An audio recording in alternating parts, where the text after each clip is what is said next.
The Urantia book, Section 2, The Local Universe, Paper 37, Personalities of the Local Universe.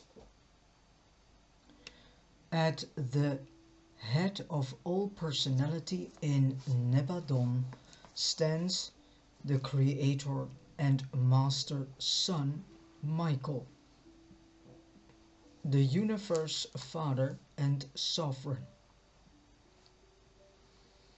Co-ordinate in divinity and complemental in creative attributes in the local universe Mother Spirit,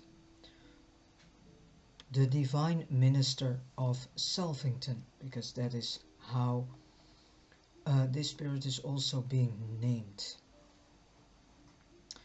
And these creators are, in a very literal sense, the Father, Son, and the Spirit Mother of all the native creatures of Nebadon. So who is actually our Father and thus our Mother? Paradise Creator Son Michael and the Daughter of the Infinite Spirit. And they are actually in togetherness, they are our parents, and so God the Father in this case is actually Michael, whom we know as Jesus of Nazareth. Preceding papers have dealt with the created orders of sonship. Succeeding narratives will portray the ministering spirits and the ascending orders of sonship. This paper is chiefly concerned with an intervening group, the Universe Aids, but it will also give brief consideration to certain of the higher spirits stationed in Nebadon, and to certain of the orders of permanent citizenship in the local universe.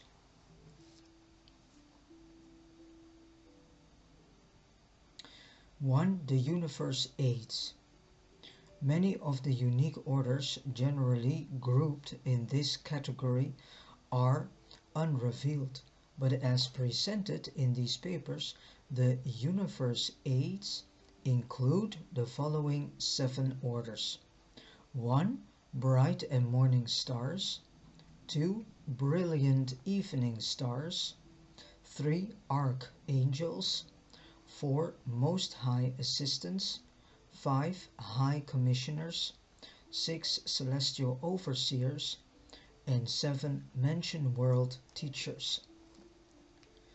Of the first order of Universe Aids, the bright and morning stars, there is just one in each local universe, and he is the firstborn of all creatures native to a local universe. The bright and morning star of our universe is known as Gabriel of Salvington. So now we get to understand whom Gabriel actually is, and I truly have the idea that there's a misunderstanding on earth here about angels and archangels. This is actually done also through the entire New Age scene, because the New Age has given humans a twisted version of whom angels are. And there is no such angel called Michael, archangel. It should have been in the Bible, because in the Bible it is mentioned Archangel Michael came and blah blah blah. But that is completely incorrect written down. It should have been a or an archangel of or from Michael. That was far more correct. So we get now a more in-depth understanding of whom Gabriel is. And Gabriel is the bright and morning star of our universe, our local universe, Nebadon.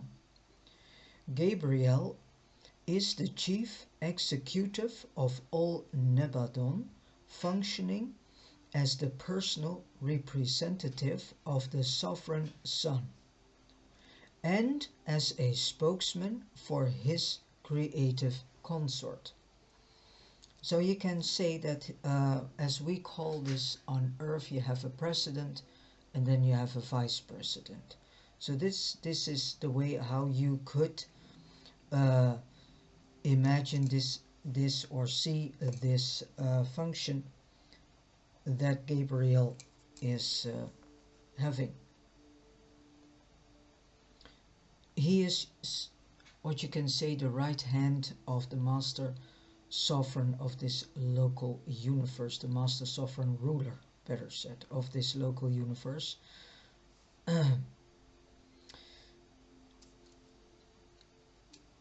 During the earlier times of Nebadon, Gabriel worked quite alone with Michael and the creative spirit.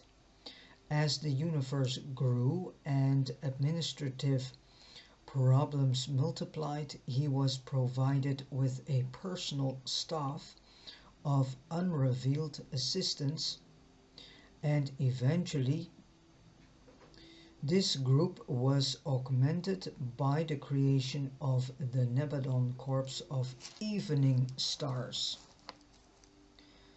2. The brilliant evening stars.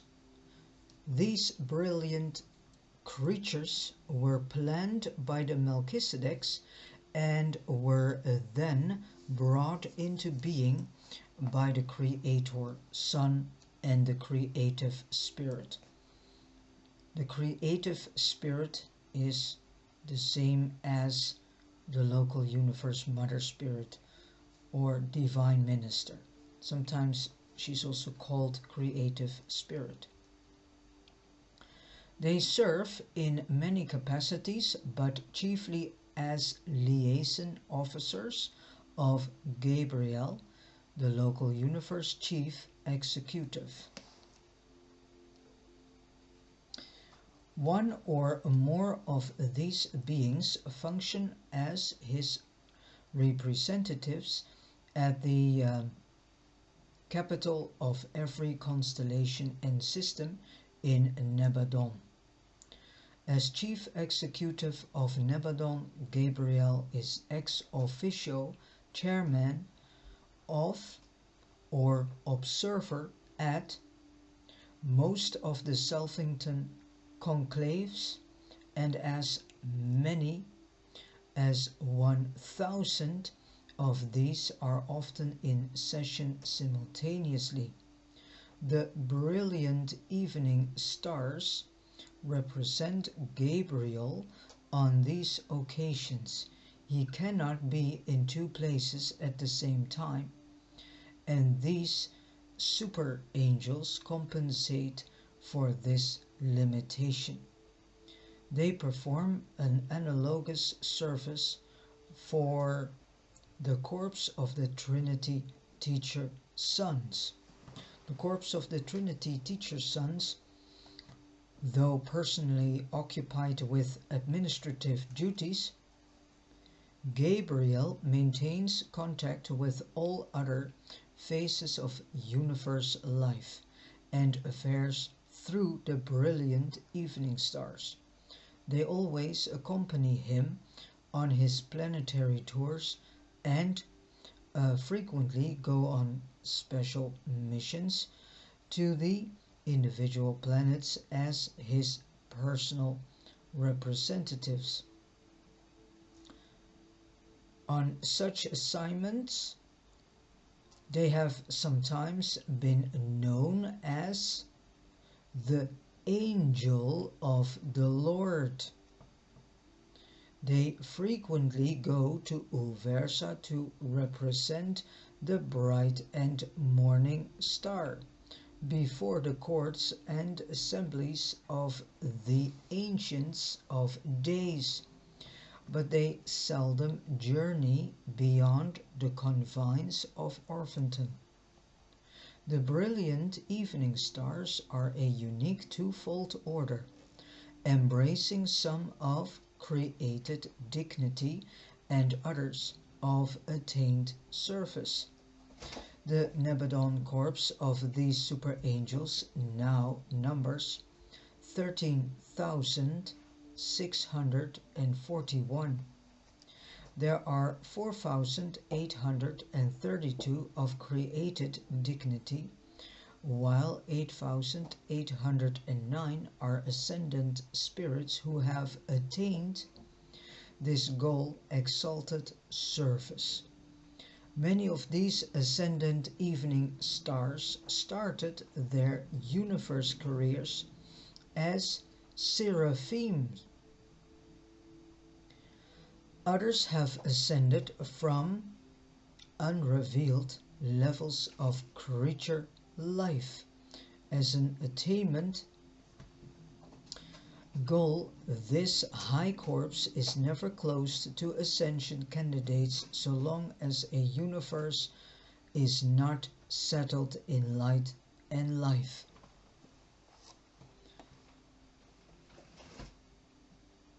So as soon as this local universe and all the worlds, planets, constellations and so on that is all in this local universe, as soon as it is all in togetherness in this light and life, then everything is, what I read and understand of this piece of text, settled in light and life, and so there will be no changements in the orders, and then everything is what it is and probably stays as it is.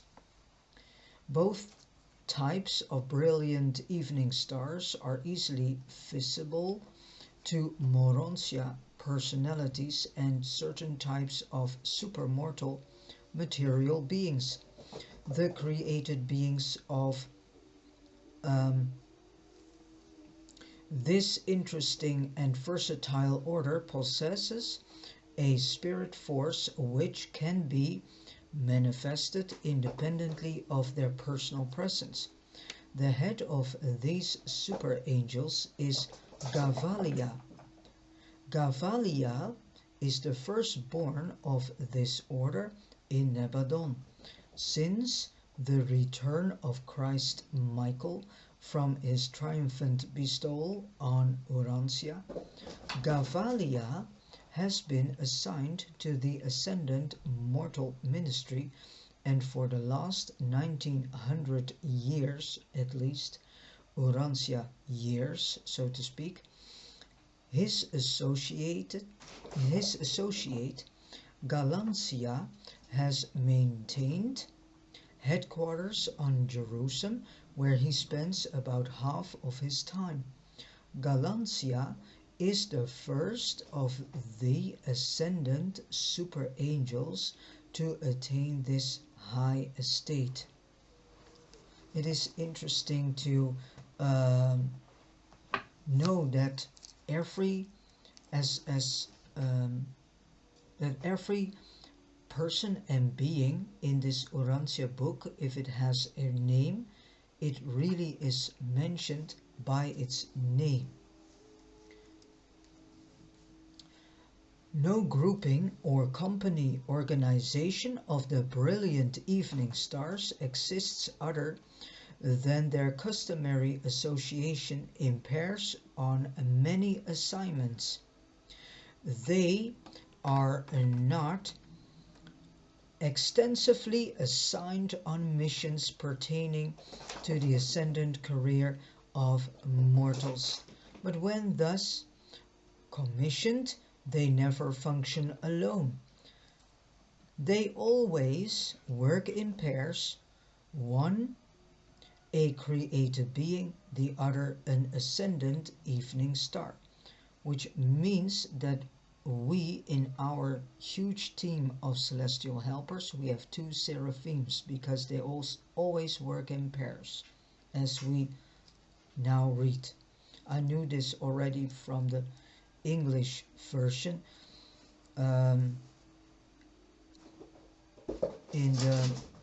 From this Urantia book, there is in the first section mentioned also something about this, so that's why I could already say this. Even as Gabriel accompanied Michael on his Urantia bestowal, the two attending super angels are the ranking personalities of such missions, serving as commanders of the archangels, and all other assigned to these undertakings.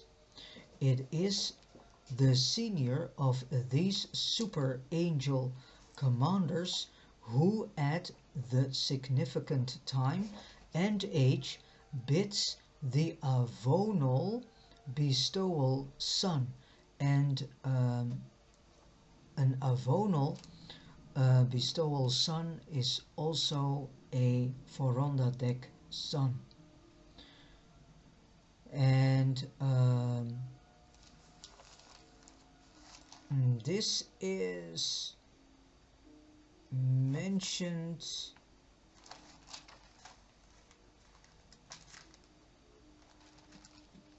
at the beginning from I think in the ministry. Wait a minute.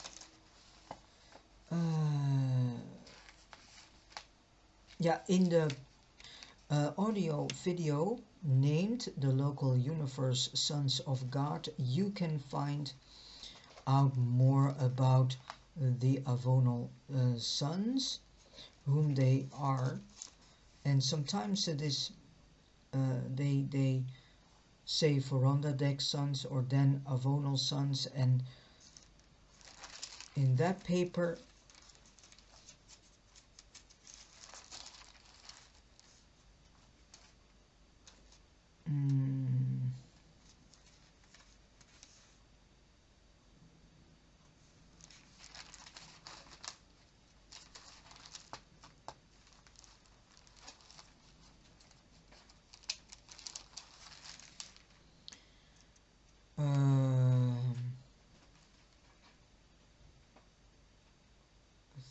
it was in that paper, but anyways, if you go through all the audio videos of section 1, then you also get some information about these avonal sons.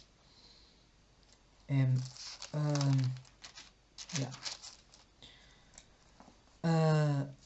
I continue, and all other assigns and all others assigned to these undertakings.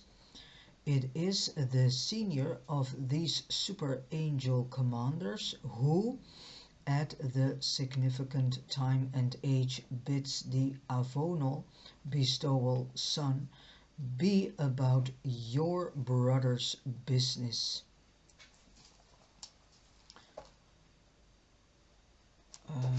I think the avonal sons are the magisterial sons. They also are being called avonal sons. But I read every day. I start early in the morning and I read every day so many chapters of this book, so my brain is a bit overloaded. Similar pairs of these super angels are assigned to the planetary corps of Trinity teacher sons that functions to establish the post-bestowal or dawning spiritual age of an inhabited world. On such assignments, the evening stars serve as liaisons between the mortals of the realm and the invisible corps of teacher sons. The worlds of the evening stars the sixth group of 7 Salvington worlds and their 42 tributary satellites are assigned to the administration of the brilliant evening stars.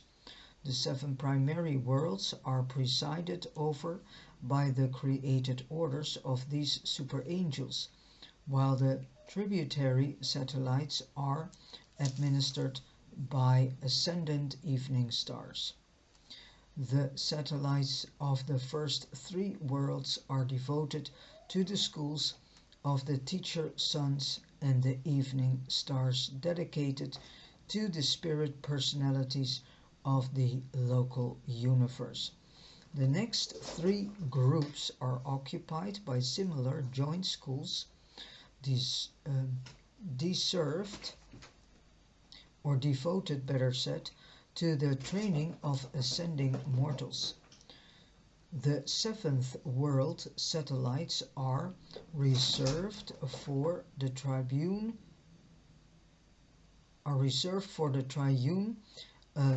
deliberations of the teacher suns.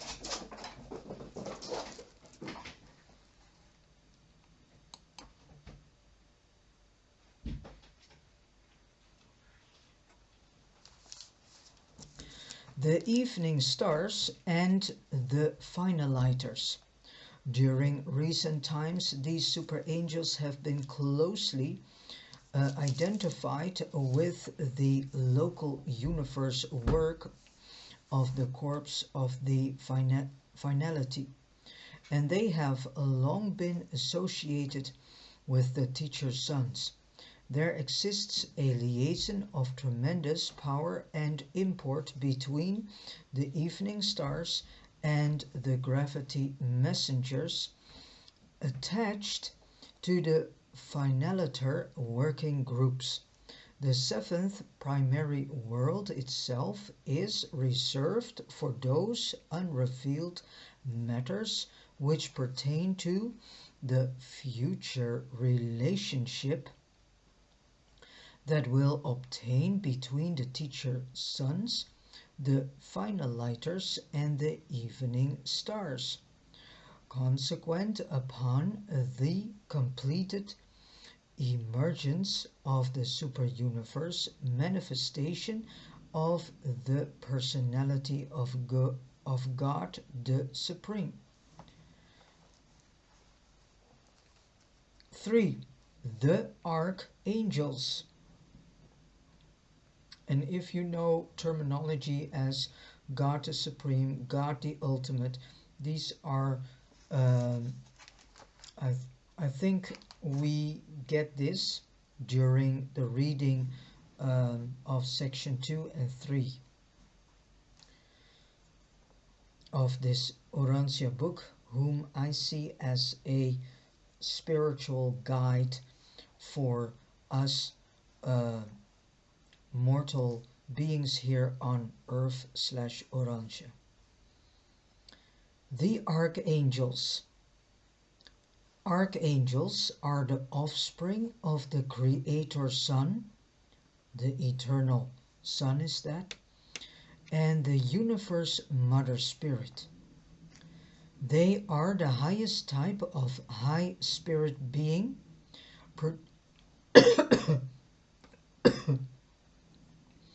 produced in large numbers in a local universe, and at the time of the last registry there were almost 800,000 in Nebadon.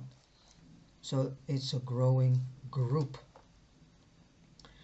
Archangels are one of the few groups of local universe personalities who are not normally under the jurisdiction of Gabriel. They are not in any manner concerned with the routine administration of the universe, being dedicated to the work of creature survival and to the furtherance of the ascending career of the mortals of time and space. So archangels, we have two of them because they work in pairs in our enormous team of celestial helpers and messengers and ministering spirits. And so they are assisting us also on our path of ascension. But the point is, due to the enormous lack of understanding about angels and archangels, many people in this world, Urantia, have no clue that they have a, you can say, special team of celestial helpers, messengers, and ministering spirits. And the sad part of it all is due to the fact that hardly a person here on Urantia has any notion of this.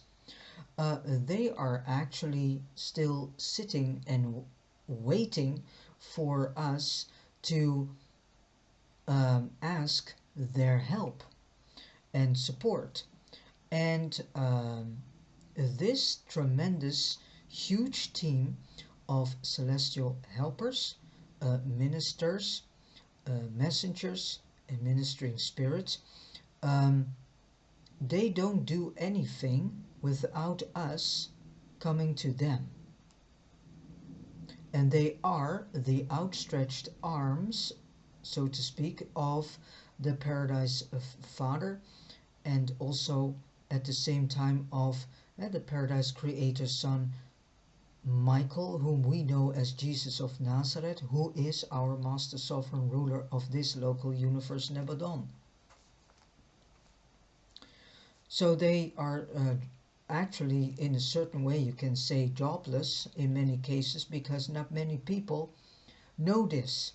So that is why I am doing what I'm doing, to inform my lovely brethren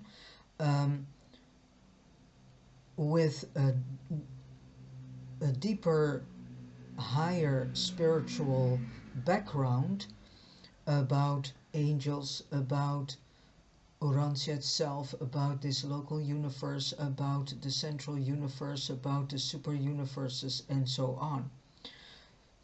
Humanity on Urantia lacks a deeper understanding and background of whom they are and the world they are living in, and why they are here. They are asking these questions, but the answers are not always the answers that they should know, because most of the time the majority of humanity is quite impatient, and so they start to think that they have to find the answers on these questions due to impatience, instead of waiting for God the Father to reveal this to you, or to guide you to the source of information in which you can know this, and in which you can find the answer, because he's leading you to the answer. So this is also on and at the basis, at the basis of all the world problems. At the basis of all the world problems is laid a lack of deeper spiritual understanding, and thus a lack of deep hunger and thirst from the species here themselves to search for higher spiritual truths. While not ordinarily subject to the direction of the bright and morning star, the archangels do sometimes function by his authority, and this bright and morning star is Gabriel. They also collaborate with others of the universe, aids, such as the evening stars, as is illustrated by certain transactions depicted in the narrative of life transplantation on your world. The Archangel Corps of Nebadon is directed by the firstborn of this order, and in more recent times a divisional headquarters of the Archangels has been maintained on Urantia. It is this unusual fact that soon arrests the attention of extra Nebadon student visitors. Among their early observations of intra-universe transactions is the discovery that many ascendant activities of the brilliant evening stars are directed from the capital of a local system called Satania. On further examination, they discover that certain archangel activities are directed from a small and apparently insignificant inhabited world called Urantia, and then ensues the revelation of Michael's bestowal on Urantia, and there immediately quickened interest in you and your lowly sphere. And the name Satania, do not confuse yourself with a being called Satan. I think there is no really coincidence in this. That being was named already as such, but it has nothing to do with this being, as we call and as we know, better said, as Satan. This is nothing more than the local system of this world, Urantia. The local headquarters system of Urantia. That is what Satania is. But because the majority of humanity has been framed in superstition and suspiciousness, and the level of suspicion among many humans is tremendously high. So if people know or get to know or hear the name Satania, then they immediately will connect it with this being Satan, but it has nothing to do with it. It's just a name. Yeah, I would almost say to God, why don't you change that name into a name that is lesser negative connotated? But anyways, it's not on me to demand such thing.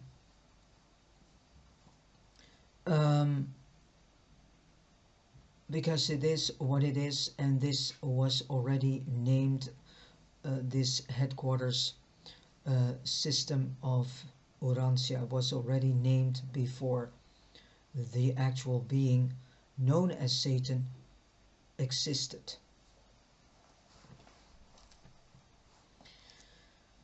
And maybe that being has deliberately chosen such a name to make it even more confused and dubious. I don't know. And then ensues the revelation of Michael's bestowal on Urantia, and there immediately quickened interest in you and your lowly sphere. Do you grasp the significance of the fact that your lowly and confused planet, utterly confused planet, I must say, has become a divisional headquarters for the universe administration and direction of certain archangel activities? So this gives also another light on all these, you can say, ideas of UFOs and extraterrestrials and so on. By reading section 1 and now section 2 of this Urantia book, then you can actually make a renewing of your mind in the understanding of whom and what these activities are that people are seeing and are aware. And I think this is one of the reasons that the world governments do not want us to know.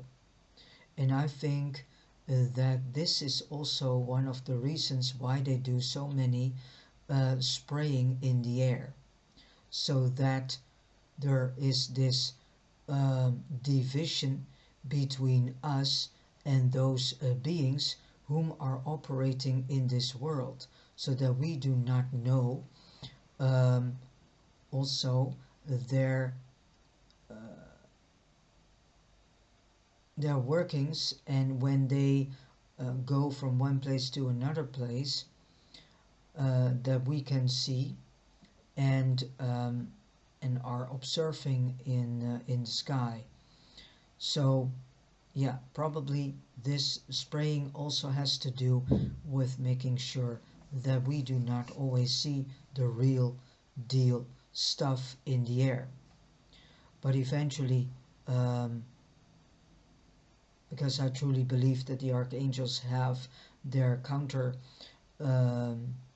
things in this to make sure that we eventually can see them.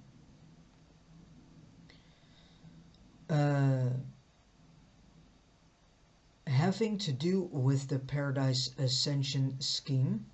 So again, do you grasp the significance of the fact that your lowly and highly confused planet has become a divisional headquarters for the universe administration and direction of certain archangel activities having to do with the Paradise Ascension scheme? This undoubtedly presages the future concentration of other ascendant activities on the bestowal world of Michael, and lends a tremendous and solemn import to the Master's personal promise: I will come again. When he will come, he never said. The only thing he said, I will come again. And if he comes, he will come in full glory and power. Is the situation on Urantia in such a state that he will come now? No, the situation is not in such a state that he can come in full glory and power. To this, first we have to go through certain other stages before Michael can come back. And it could be that we first get a magisterial son before Michael returns back to Urantia. So I would suggest to have yourselves detached from this mass hysteria of the Jesus Returns movement, which is a movement that is already for hundreds of years in existence.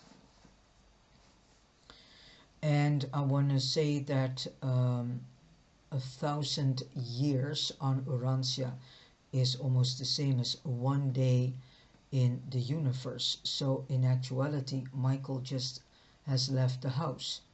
Yeah, he's just gone for 2 days now.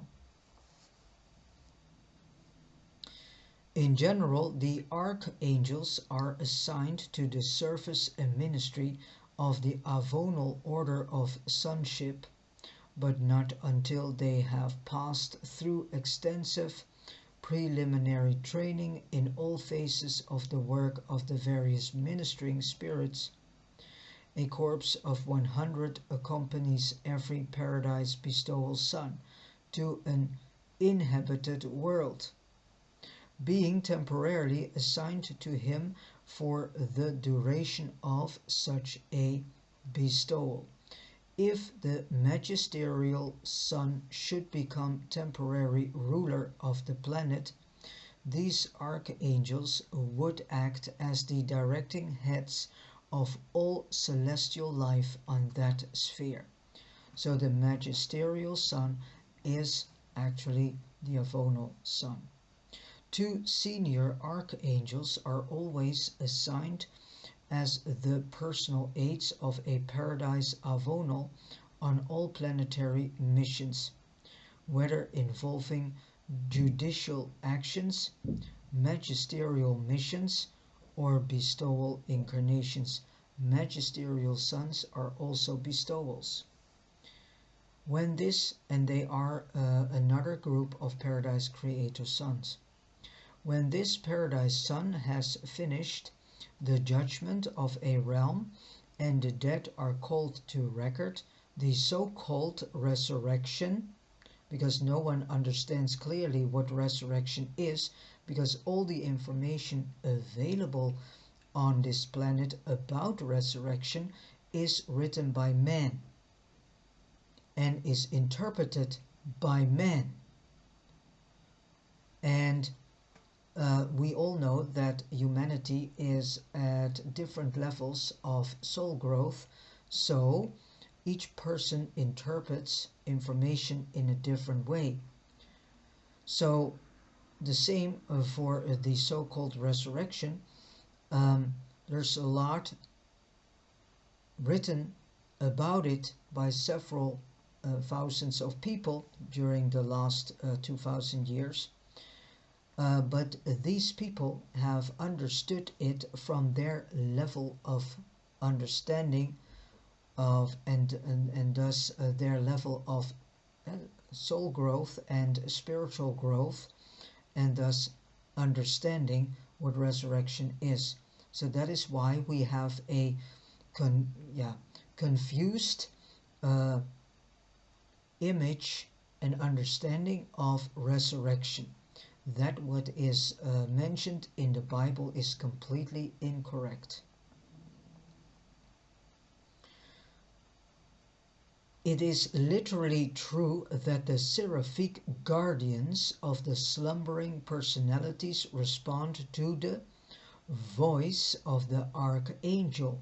The roll call of a dispensation termination is promulgated by an attendant archangel.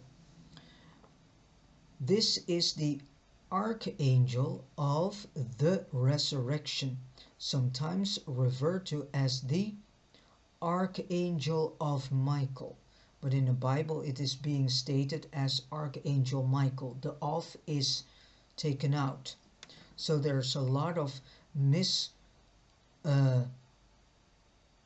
directions and confusion in the Bible about a lot of things, especially in the Old Testament.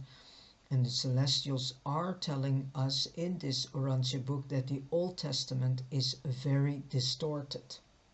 So you cannot take it all for granted, what is being stated in the Old Testament, what is being written. You cannot take it for granted. You cannot say that is the utter truth and that is the word of God. The whole Bible is not the word of God. It is a man-written book. And how harsh this may seem, and how harsh it will be heard by your ears, but this is what it is. And we need to step out of this idea that the Bible is the standard book and to be lived by.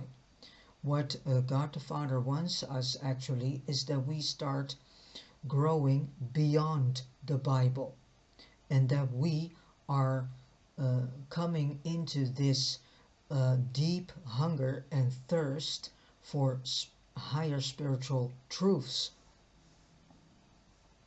And the Urantia book is a source that is filled with higher spiritual truths.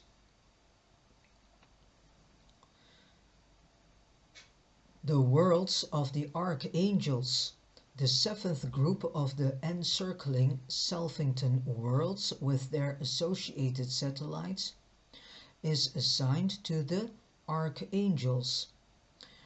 Sphere number 1 and all of its 6 tributary satellites are occupied by the personality record keepers.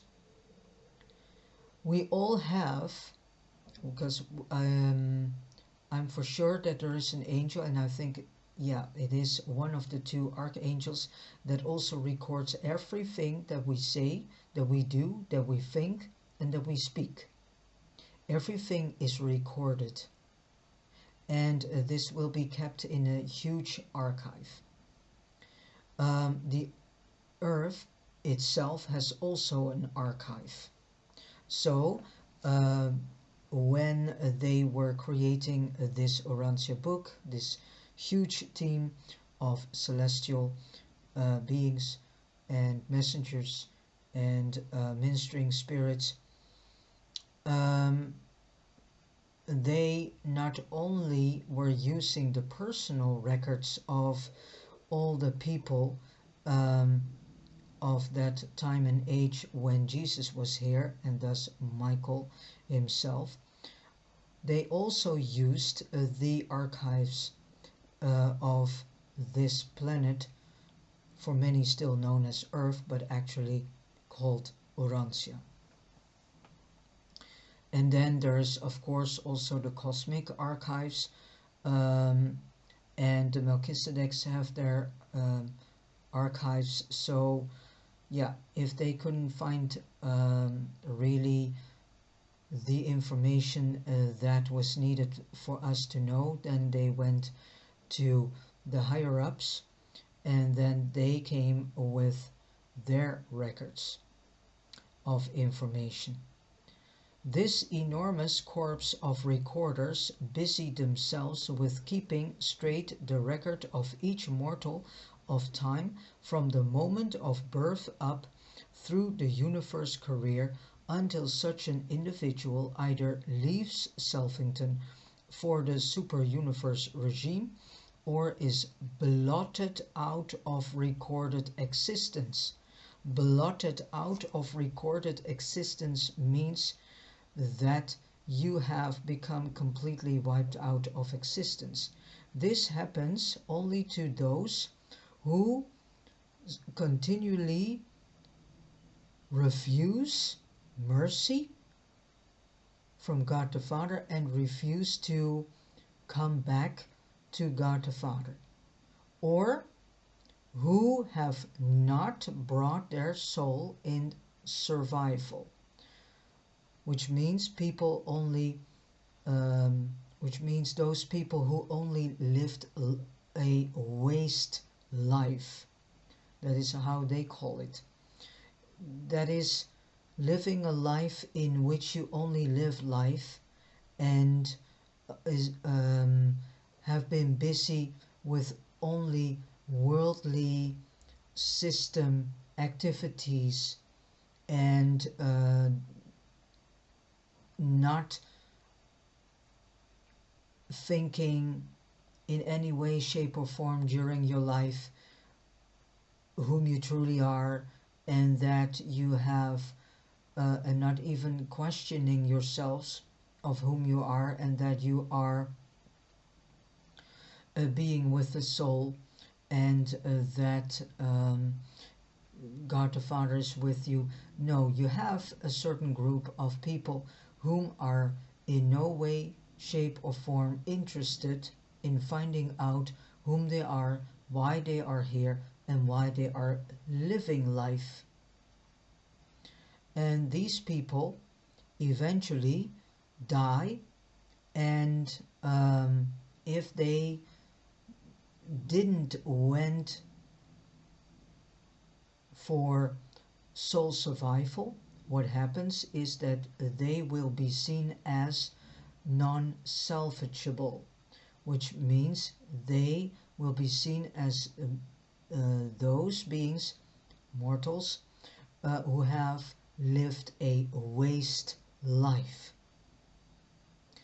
And their everything that is useful, that they have filled their soul with, will be taken away and goes to the supreme, into the supreme being, so it will be saved, and the rest will be wiped out of existence. So that is what this means. And these persons, beings, mortals, they will never come back. So there is no chance of being rebirthed again. Gone is gone, and then you're forever gone. So with this said, it is of very importance that you start to realize that you are here, born in this world, to start your ascension career, to experience what it is to be immortal, what it is to live a mortal life. And the other reason that you are here too, which goes actually hand in hand, is that you need to realize that you are here for service. You're not here for service to self, but you are here for being in service to the entire group. We all have to bring certain type of service to our fellow brethren. And we are not here for ourselves. The center of attention is focused around the Paradise Father and not around us. So this is something we need to understand, that during our lifetime that we make the decision that we want to save our soul. If we do not make this decision, then you do not bring your soul into this phase of soul survival. And then you become a mortal that only has lived a wasted life, because you hardly have added soul growth to your soul. You didn't do a thing in such a way of which you can say that brought your soul into soul growth. So that is why that is what is mentioned with blotted out of recorded existence, and that what is useful of your record will be kept, and the rest will be gone. So by the mandate of the Ancients of Days, and know that this is not done over one night's sleep.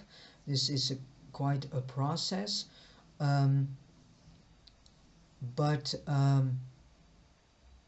blotted out of recorded existence for those who still refuse to accept mercy and to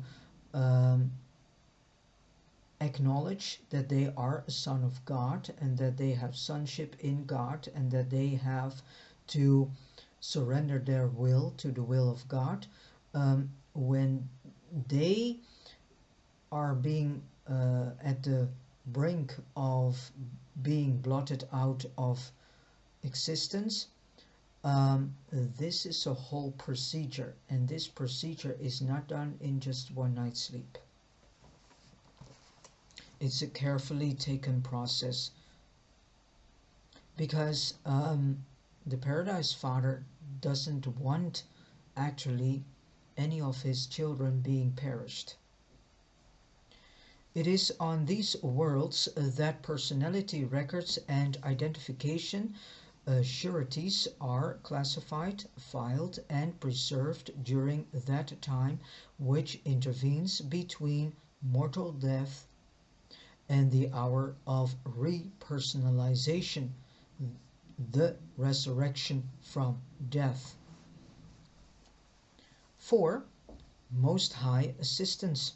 The Most High Assistants are a group of volunteering beings of origin outside the local universe, who are temporarily assigned as central and super-universe representatives or representatives to or observers of the local creations.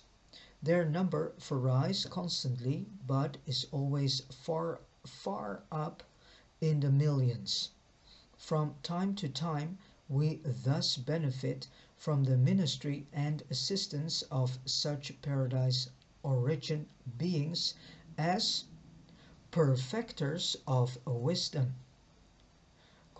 divine counselors, universal censors, inspired Trinity spirits, trinitized sons, solitary messengers, supernafems, seconafem, tertiafem, and other gracious ministers who sojourn with us for the purpose of helping our native personalities in the effort to bring all Nebadon into full harmony with the ideas of Orphanton and the ideals of paradise.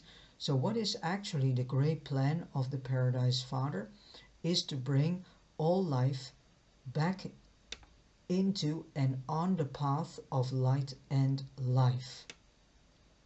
This is the goal and the mission of this local universe and all the worlds, planets, constellations, and whatever system that is, you can say, available in this local universe, all are going for this goal, that this entire local universe will become a universe of light and life. Within that said, that the sub-goal in this main goal is also the creation of a universal brotherhood that is based on the fatherhood of God, the Father himself, the Paradise Father himself.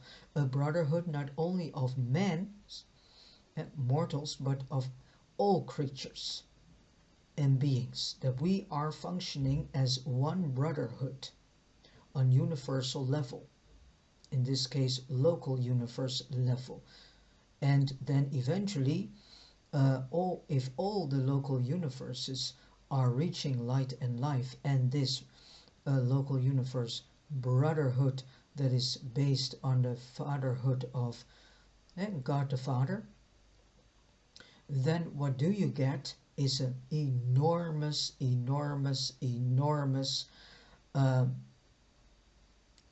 universal brotherhood of all creatures and beings available, and whom all are this forming this brotherhood based on the fatherhood of God, and whom all are on the path of light and life.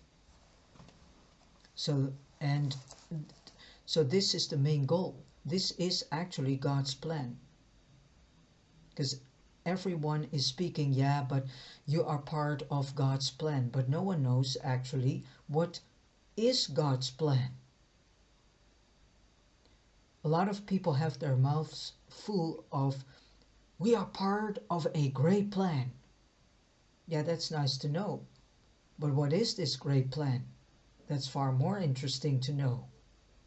Well, this great plan, again, is that each and every local universe and all the worlds constellations, planets, systems in each local universe and universe of universes are back on the path of light and life, and that all the creatures and beings are in togetherness forming this huge, enormous brotherhood that is being built upon the fatherhood of the Paradise Father, whom we know as and understand also as God the Father.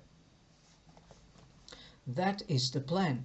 And in that plan is a subplan which means ascension. So this means that each and every creature gets the opportunity to ascend themselves from the lower orders into the higher orders. And some orders, some beings of the higher orders, whom are known as bestowals, they can descend to the lower orders, can experience life there, and then can ascend again. Because it's not for all the higher order beings that they descend to the lower orders. If some beings want to experience, I think that they will get the opportunity if this is necessary for them. But in anyways, in our case, we ascend, so we start in the lower of the lowest orders, because mortal life is the lowest order of all the orders, and we make our climbing up to the higher orders of life. We ascend, so we ascend to the higher orders of life. And actually, to start in the lower orders, how silly this may sound, is actually a blessing and a huge gift which we never realize. Because if you can start in the mortal realm, in the lowest of the lowest order of existence, you are eventually very enriched with a lot of information that other beings who are not able to experience what it is to be immortal and to live mortal life have to miss, because some of the creatures are trinitized creatures and are so-called born as such, and they are already in this perfected state of beingness, so they do not need to go down and to experience what it is to be a mortal that lives a mortal life. So actually it is quite an enormous gift and blessing at the same time that we get the opportunity, how harsh the conditions may seem here in this world where we live. It is still a gift and a blessing that we are able to start here and to climb up eventually to higher levels until we come into the higher orders. And eventually it is in the meaning that we become a perfect spiritual human being. So it gives us an extra thing, because your experiences in this mortal realm is and will be of a great value. And this is something we will come to notice when we are ascending higher up on the ladder to a certain point where we will become teachers for those whom are at the beginning of their path of ascension. And so we can understand them because we whom are now setting our first step on our path of ascension, we eventually become mighty messengers. Mighty messengers are ascendant mortals. They know what it is to be a mortal. They know what mortal life means. Not all of them have the background of what it is to live in harsh conditions as we have.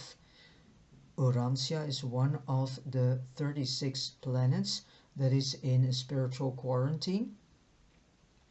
And the other planets also have some levels of difficultness and harshness of life.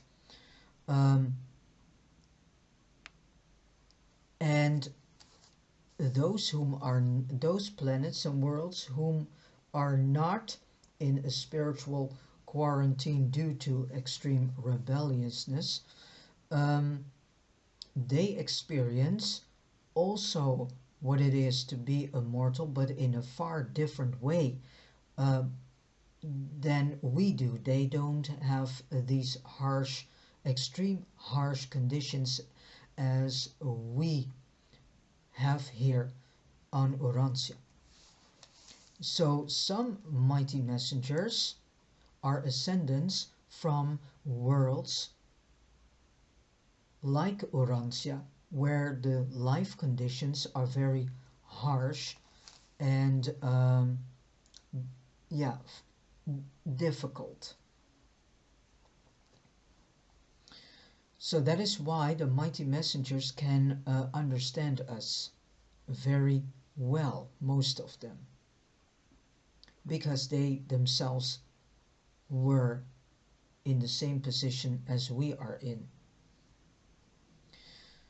Any of these beings may be voluntarily serving in Nebadon and hence be technically outside our jurisdiction, but when functioning by assignment, such personalities of the super and central universes are not wholly exempt from the regulations of the local universes of their sojourn, though they continue to function as representatives of the higher universes and to the work in accordance with the instructions which constitute their mission in our realm.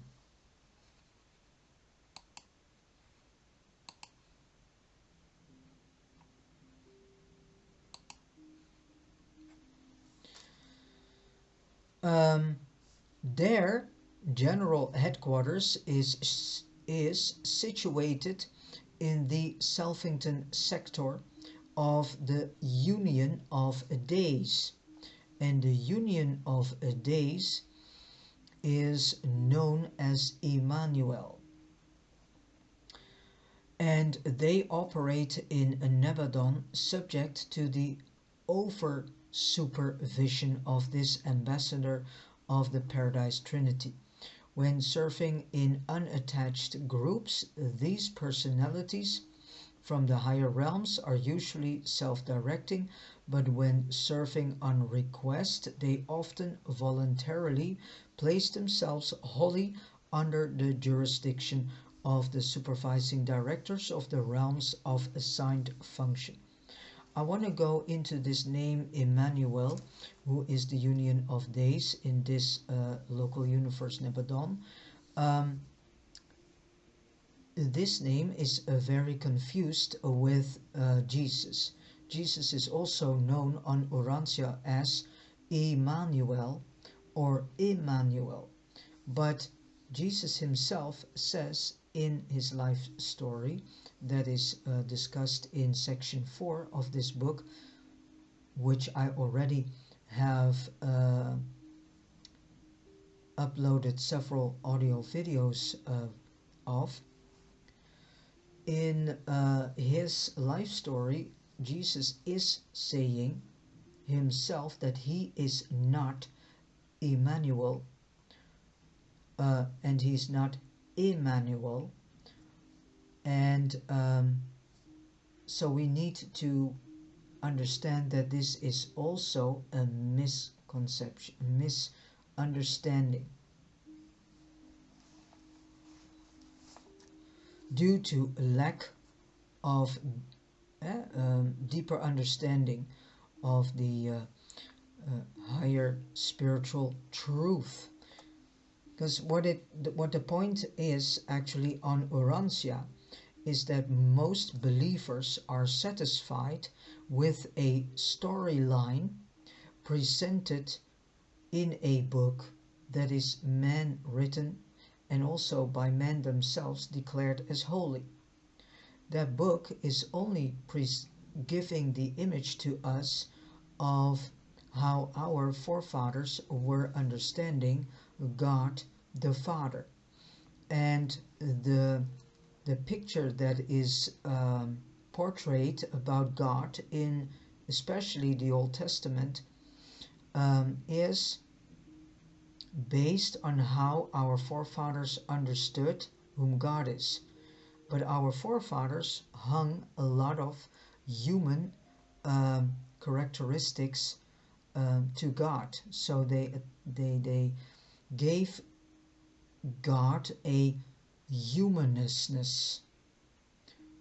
And that is where the idea stems from: a punishing God, a God of push and pull, which is one time he is there for his children, he loves his children, and the second moment he rejects his children, sends them to a battlefield, or if they do not do what he wants, then he punishes them. Or in the case of this Exodus story, where then the ground is being opened and 3,000 of his children are going into death. All that is man created ideas based on the spiritual, better said, soul growth level, and thus spiritual level of understanding whom God the Father is. So the God that we read about in the Old Testament is a God with attached to it, a God image with attached to it human characteristics. Because wrath, revenge, rejection, this push and pull thing, and rewarding are human characteristics. Because look at this world system, everything is based on push and pull. So attraction and rejection is based on rewarding. If you do things good in the eyes of the world system, you will be rewarded. If you are not doing what the world system wants you to do, you get be punished. Look at the school system. These children from young age are being in this system of attraction, rejection by those whom are giving education to them. They also are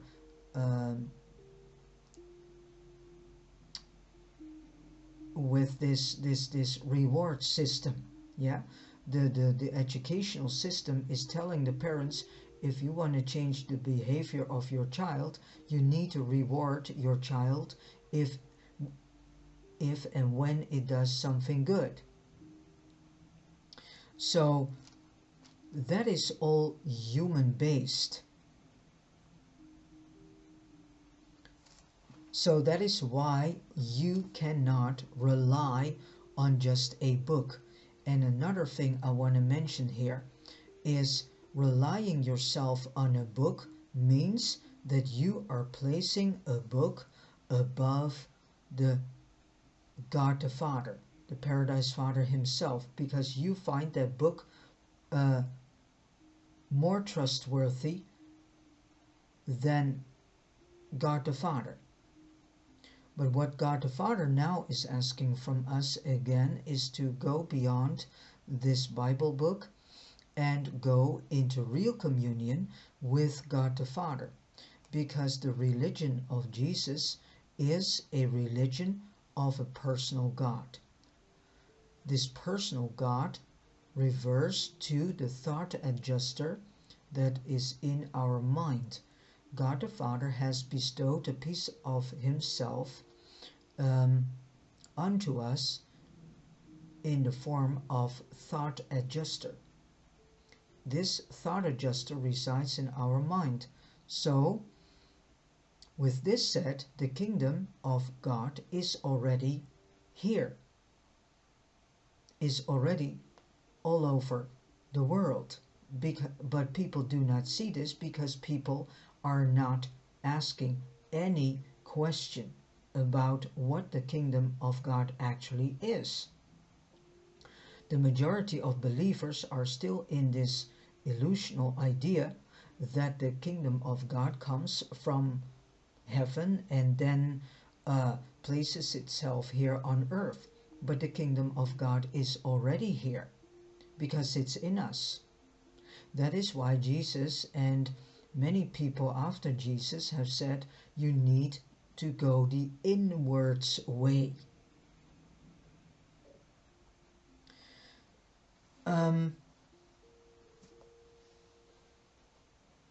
So this is some extra information that I have to bring to you.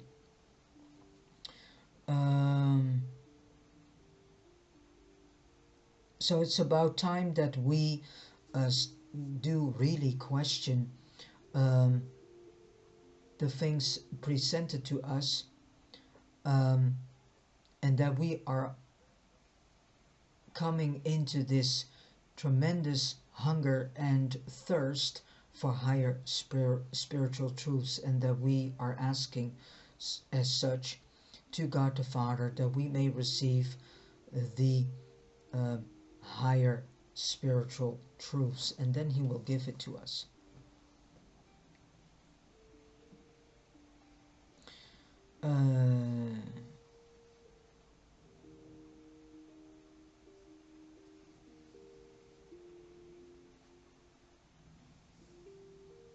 Their general headquarters is situated in the Salvington sector of the Union of Days, and they operate in Nebadon, subject to the over-supervision of this ambassador of the Paradise Trinity. When surfing in unattached groups, these personalities from the higher realms are usually self-directing, but when surfing on request, they often voluntarily place themselves wholly under the jurisdiction of the supervising directors of the realms of assigned function.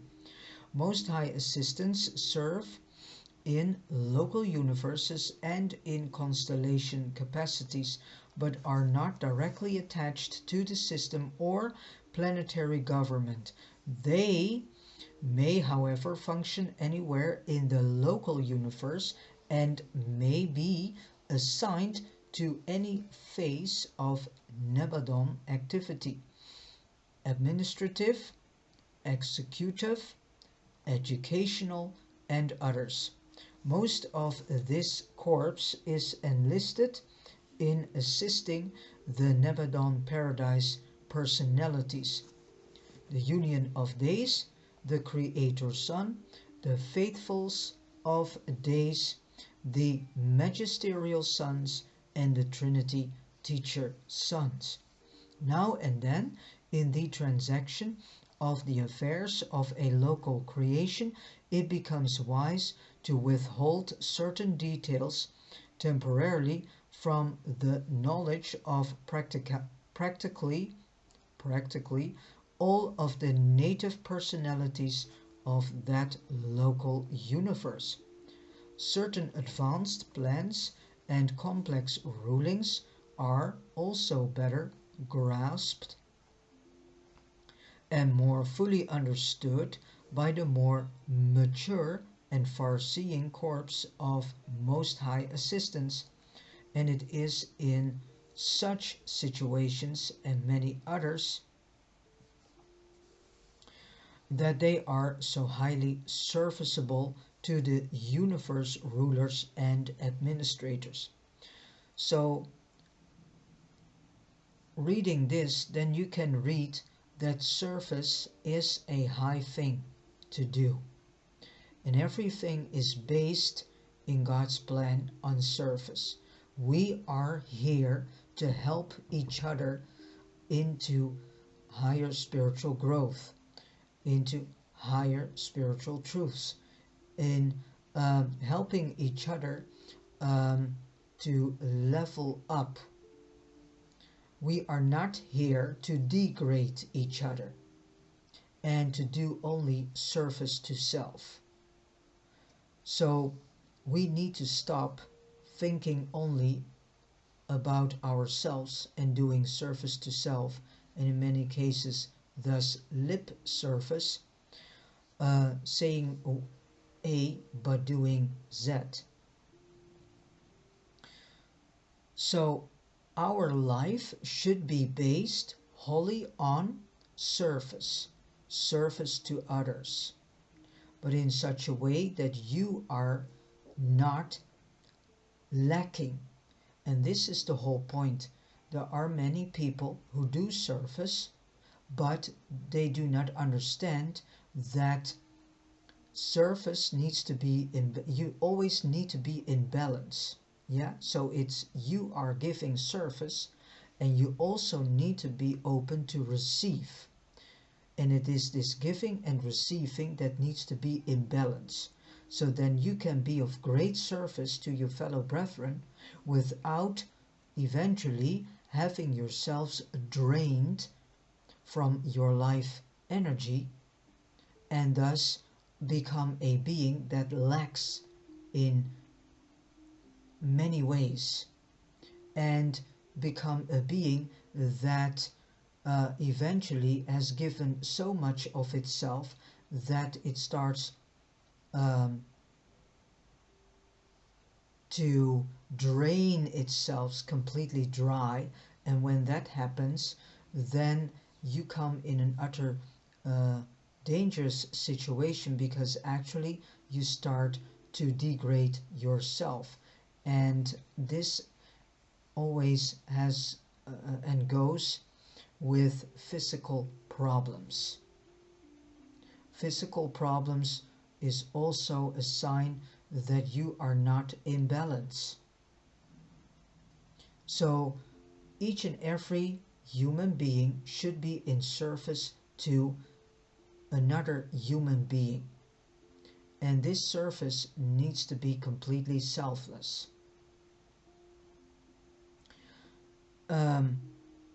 So if you do something for a fellow brethren, you do not ask something back for it.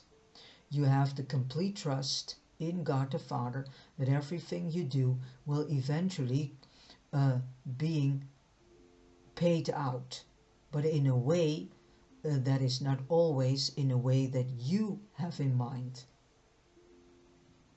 So that is the whole, you can say this is actually the main thing that lacks in this world, and that and because of this world came in an utter state of confusion and chaos.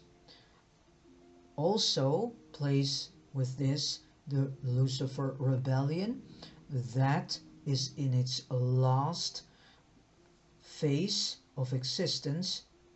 Those who want to have control over each and every life form on this planet, they are rebellionists, and they do their uttermost best to bring as much as possible of the rest of God's children into their rebellion. And the more we start to understand that they are rebellionists, then the better choices we can make and say we are not participating with these rebellious brothers and sisters. But we do pray for them that they eventually will see that they are in an utter state of rebellion. So this is also why this planet is also in such a state of chaos. It also has to do with the Lucifer Kaligastia rebellion. And this is actually at its last phase.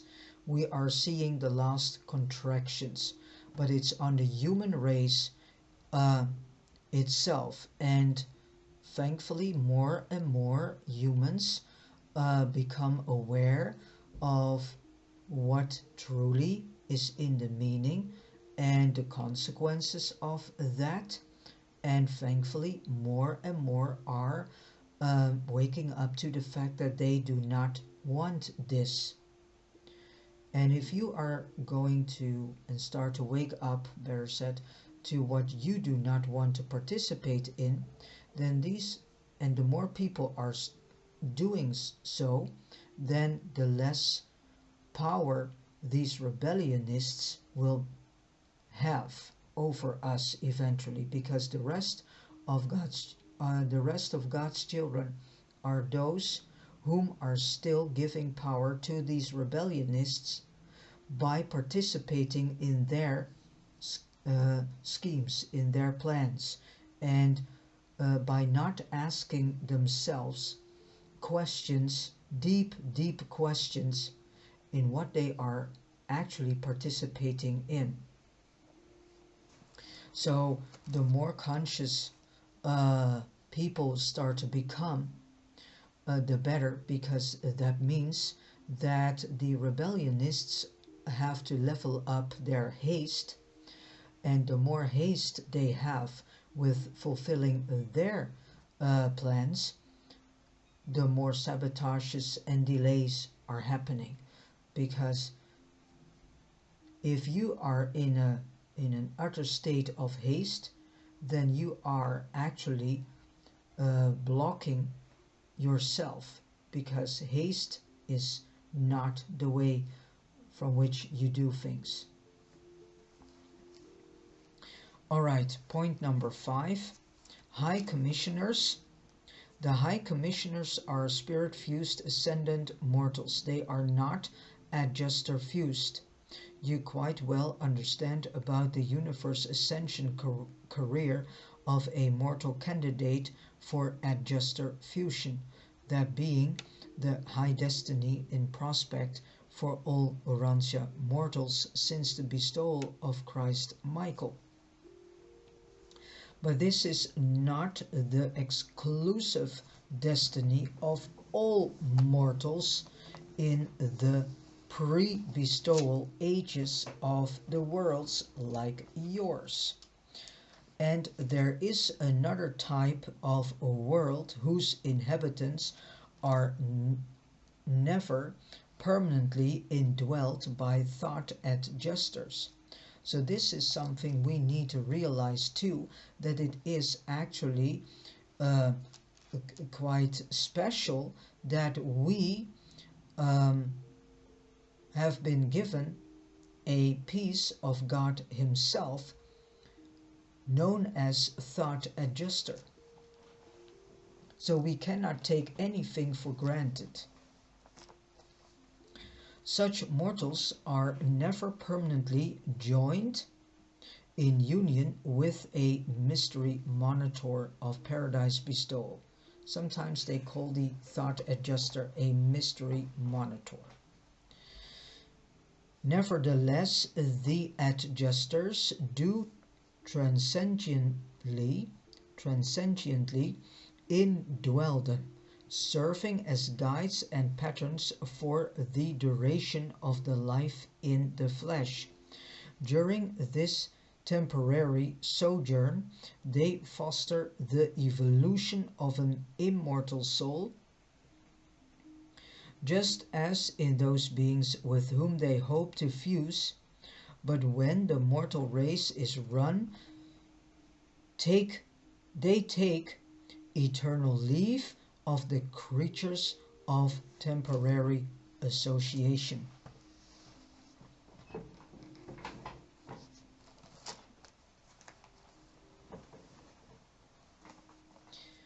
Surviving souls of this order attain immortality by eternal fusion with an individualized fragment of the spirit of the local universe mother spirit. They are not a numerous group, at least not in Nebadon. On the mentioned worlds you will meet and fraternize with these spirit fused mortals as they ascend the paradise path with you as far as Salvington, where they stop.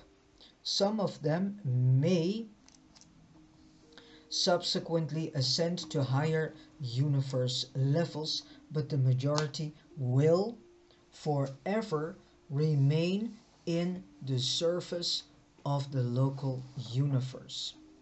As a class, they are not destined to attain paradise. So this is something we need to understand too, that reaching paradise is not something you can take for granted. Because as we read, not all beings can reach paradise. So this is something we also need to see as something special, that we are able to do this. So we have several gifts. One is the thought adjuster, and the first and foremost gift is the fact that we are living mortals that can experience mortal life, that can make the choice to survive our soul and start our ascension career.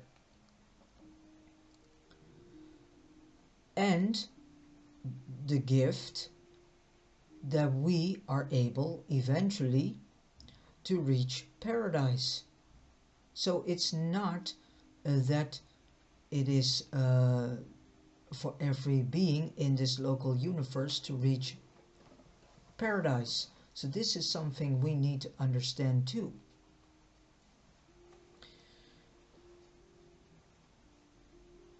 Not being adjuster fused, they never become finalizers, but they do eventually become enrolled in the local universe corps of perfection.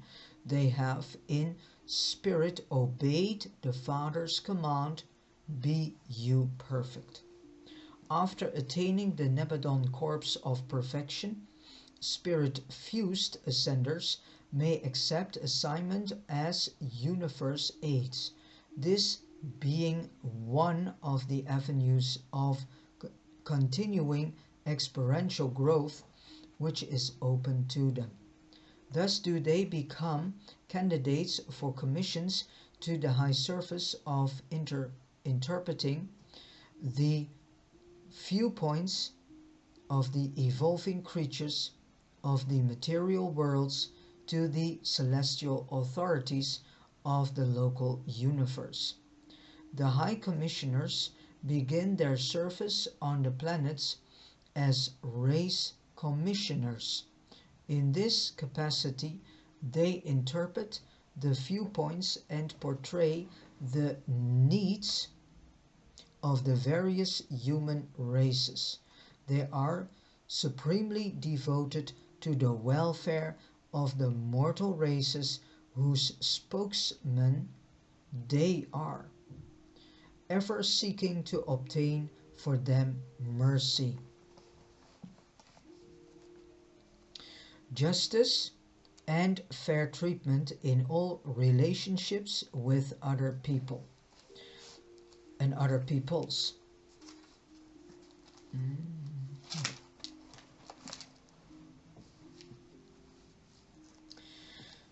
Race commissioners function in an endless series of planetary crises and serve as the articulate expression of whole groups of struggling mortals.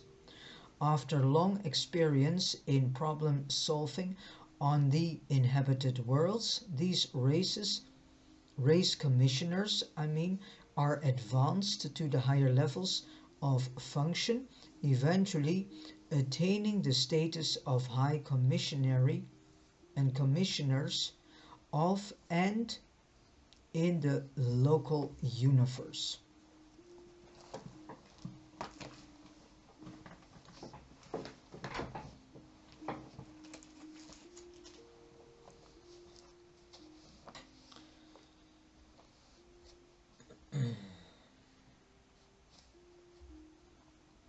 The last registration recorded slightly over 1.5 billion of these High Commissioners in Nebadon.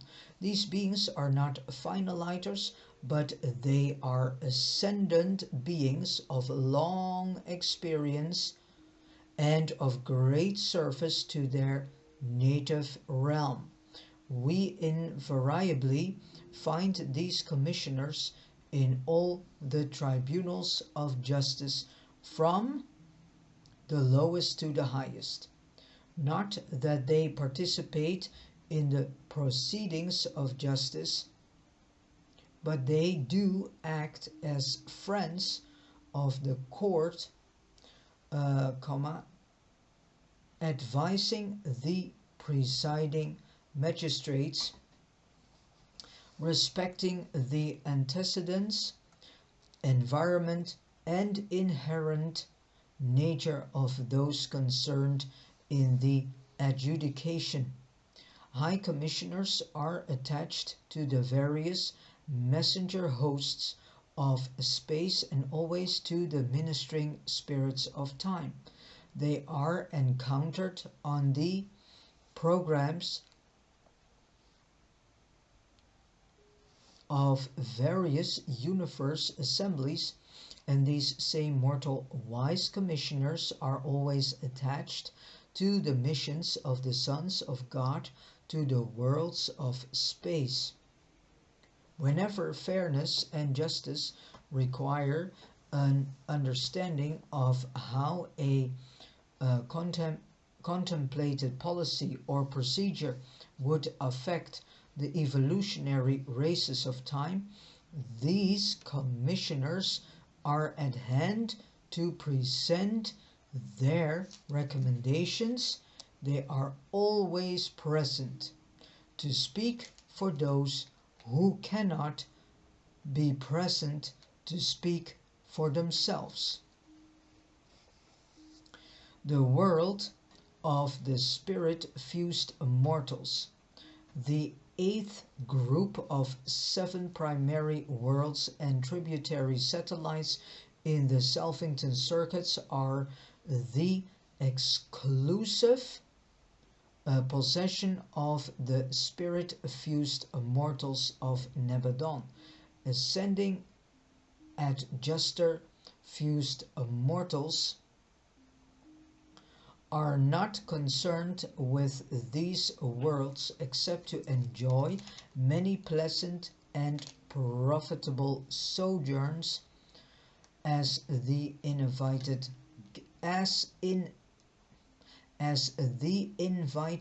guests of the spiritual fused residents.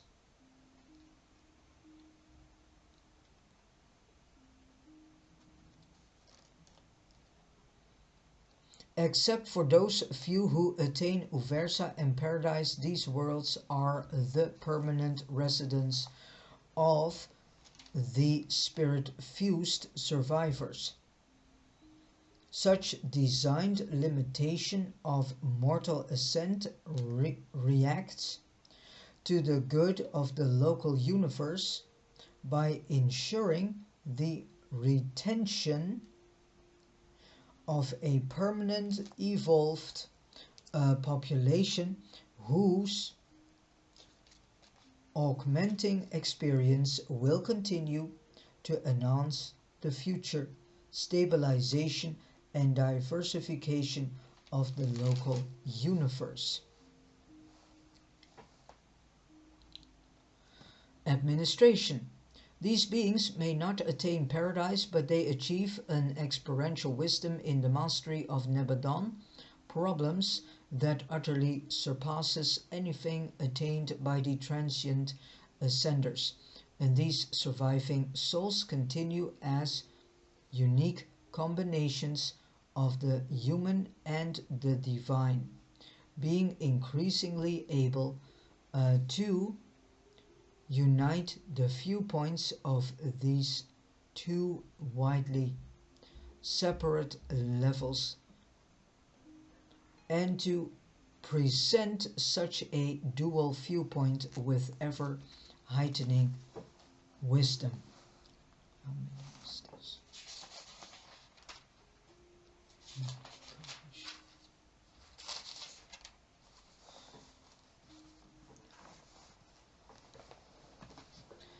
This will be an extreme long reading because there are 10 or 11 subchapters. Number 6, Celestial Overseers. The Nebadon educational system is conjointly administered by the Trinity Teacher's Sons and the Melchizedek Teaching Corps. But much of the work designed to affect its maintenance and upbuilding is carried on by the Celestial Overseers. These beings are recruited corps embracing all types of individuals connected with the scheme of educating and training the ascending mortals. There are upward of 3 million of them in Nebadon, and they are volunteers who have qualified by experience to serve as as educational advisors to the entire realm. From their headquarters on the Salvington worlds of the Melchizedeks, these overseers range the local universe as inspectors of Nebadon school technique designed to affect the mind training and spirit education of the ascending creatures. This training of mind and education of spirit is carried on from the worlds of human origin up through the system mentioned worlds and the other spheres of progress associated with Jerusalem, on the 70 socializing realms attached to Edentia, and on the 490 spheres of spirit progress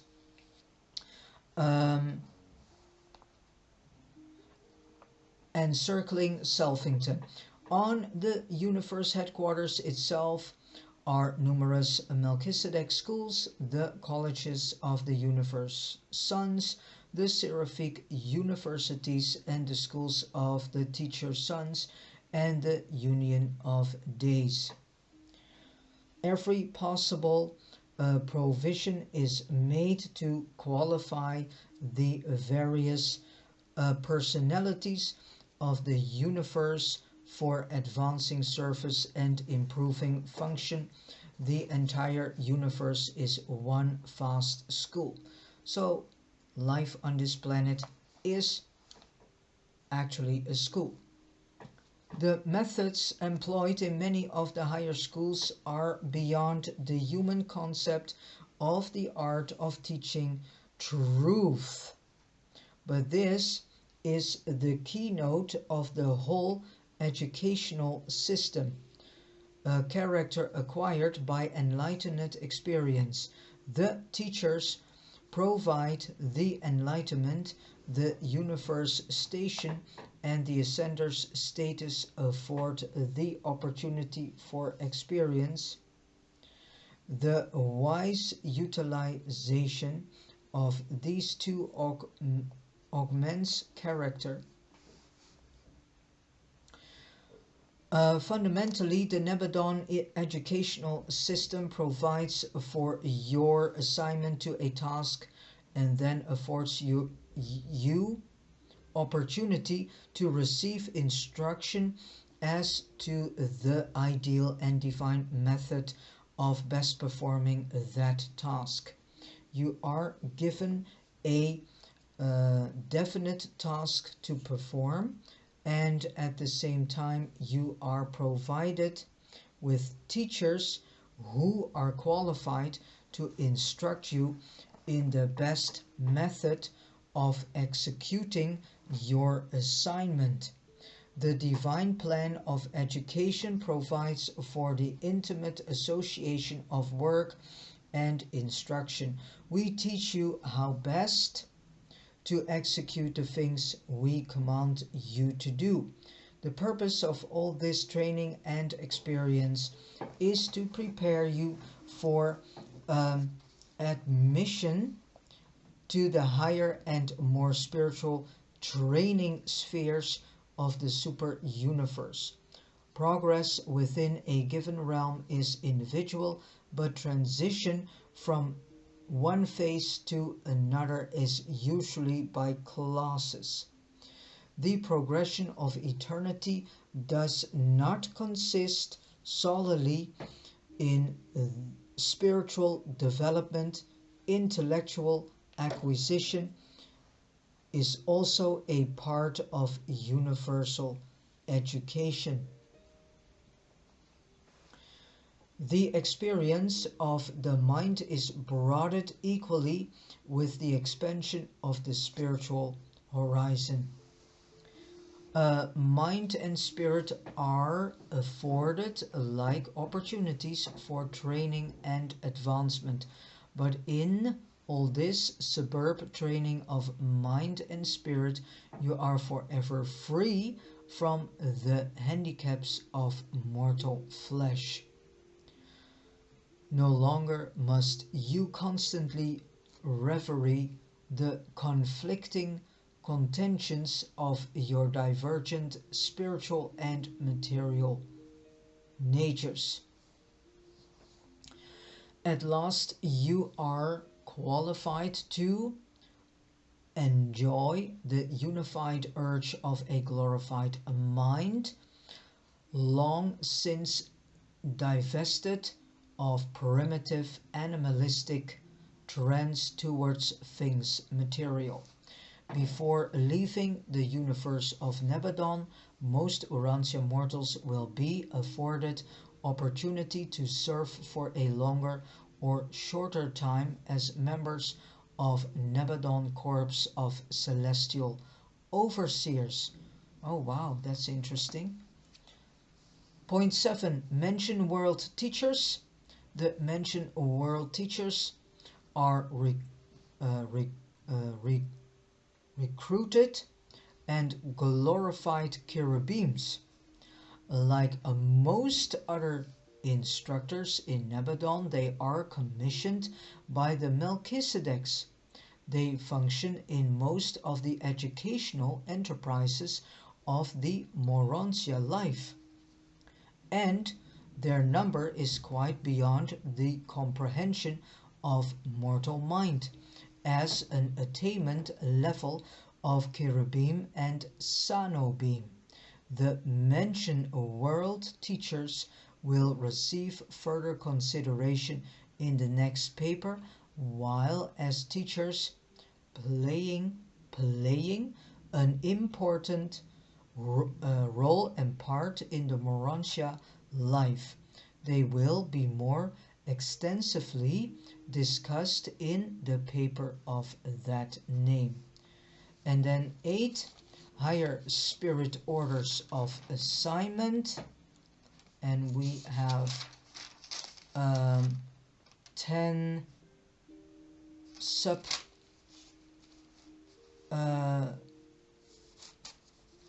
chapters. 8 higher spirit orders of assignment, besides the power centers and the physical controllers. Certain of the higher origin spirit beings of the family of the infinite spirit are of permanent assignment to the local universe. Of the higher spirit orders of the family of the infinite spirit, the following are so assigned. Well, the solitary messengers, there's a whole paper about them. When functionally attached to the local universe, administration render invaluable service to us in our efforts to overcome the handicaps of time and space. When they are not thus assigned, we of the local universes have absolutely no authority over them, But even then, these unique beings are always willing to help us with the solution of our problems and with the execution of our mandates. Andovontia is the name of the tertiary universe circuit supervisor stationed in our local universe. He is concerned only with spirit and Morantia circuits, not with those under the jurisdiction of the power directors. It was he who isolated Urantia at the time of the Caligastia betrayal of the planet during the testing seasons of the Lucifer rebellion. So Andovontia is the one who brought us in spiritual quarantine by closing off all the circuitry so that we would not have any communion with our fellow brethren in this local universe Nebadon.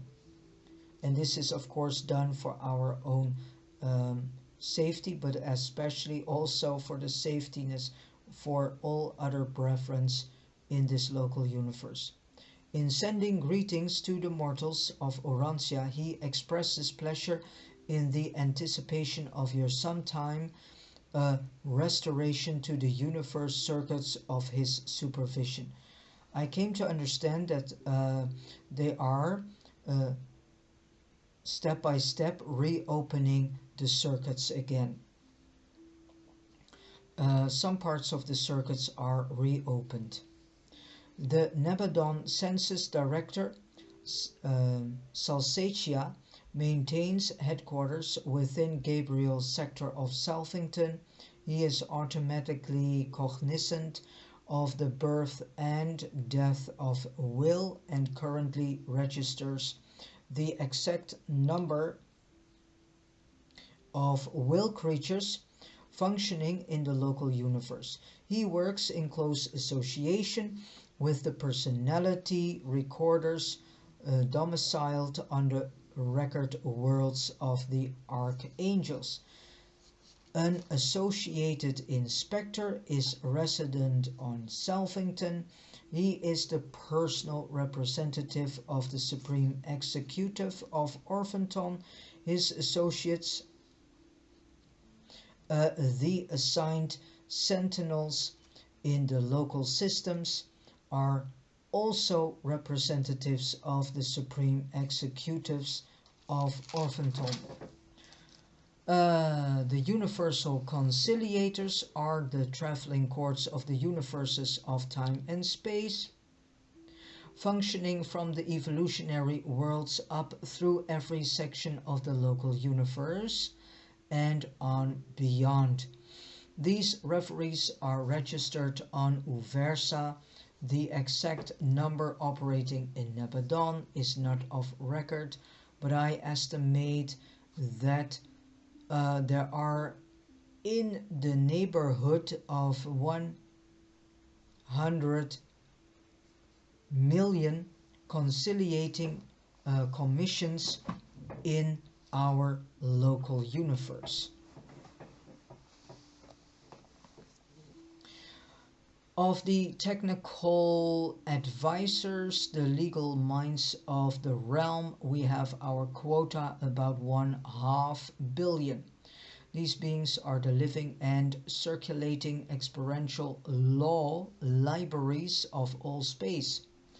Of the celestial recorders, the ascendant seraphim, we have in Nebadon 75. These are the senior or supervising recorders, the advancing students of this order in training number almost 4 billion.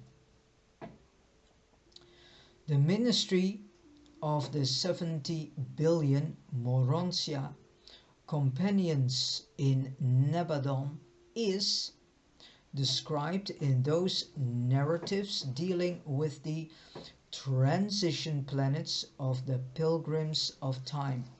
Each universe has its own native angelic corps. Nevertheless, there are occasions on which it is very helpful to have the assistance of those higher spirits of origin outside the local creation. Supernavim perform certain rare and unique services. The present chief of Urantia, Seraphim, is a primary supernavim of paradise.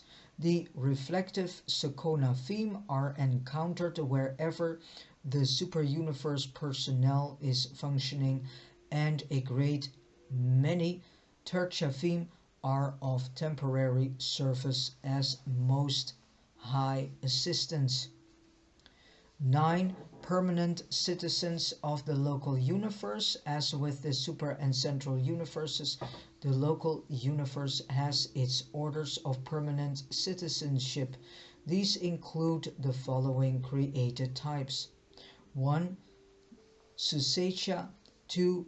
Unifitatia, 3. Material sons, and 4. Midway creatures. These natives of the local creation, together with the spirit-fused ascenders and the Spironga, who are otherwise classified, constitute a relatively permanent citizenship. These orders of beings are by and large neither ascending nor descending. They are all experiential creatures, but their enlarging experience continues to be available to the universe on their level of origin. While this is not wholly true of the Adamic sons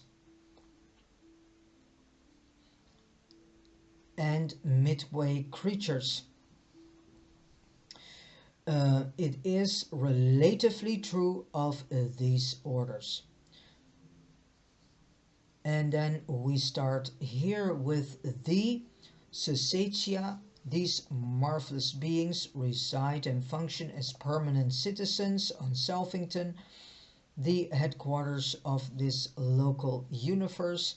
They are the brilliant offspring of the Creator Son and creative spirit, and are closely associated with the ascendant citizens of the local universe, the spirit-fused mortals of the Nebadon corpse of perfection. Then we have unification.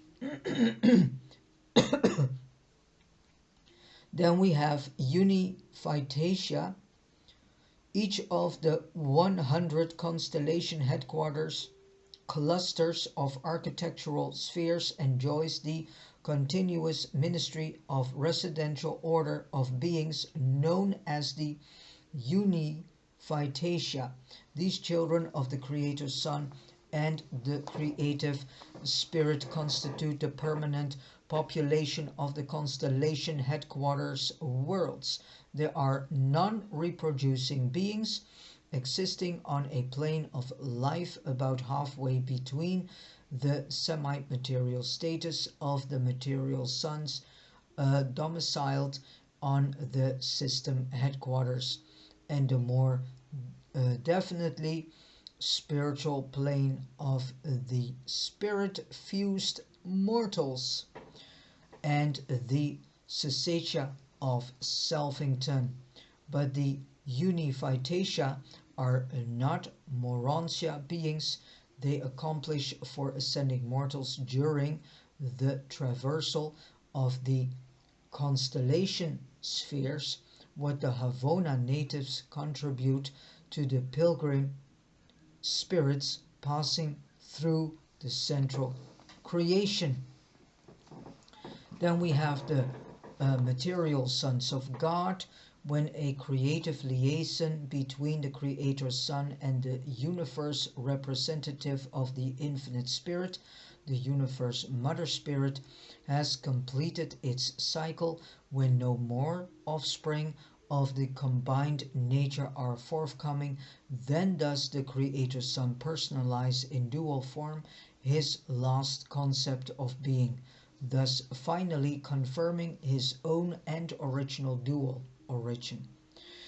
In and of himself, he then creates the beautiful and superb sons and daughters of material order of universe sonship.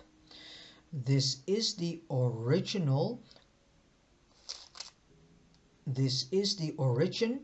of the original Adam and Eve of each local system of Nebadon. They are a material son and daughter. They are a reproducing order of sonship, being created male and female.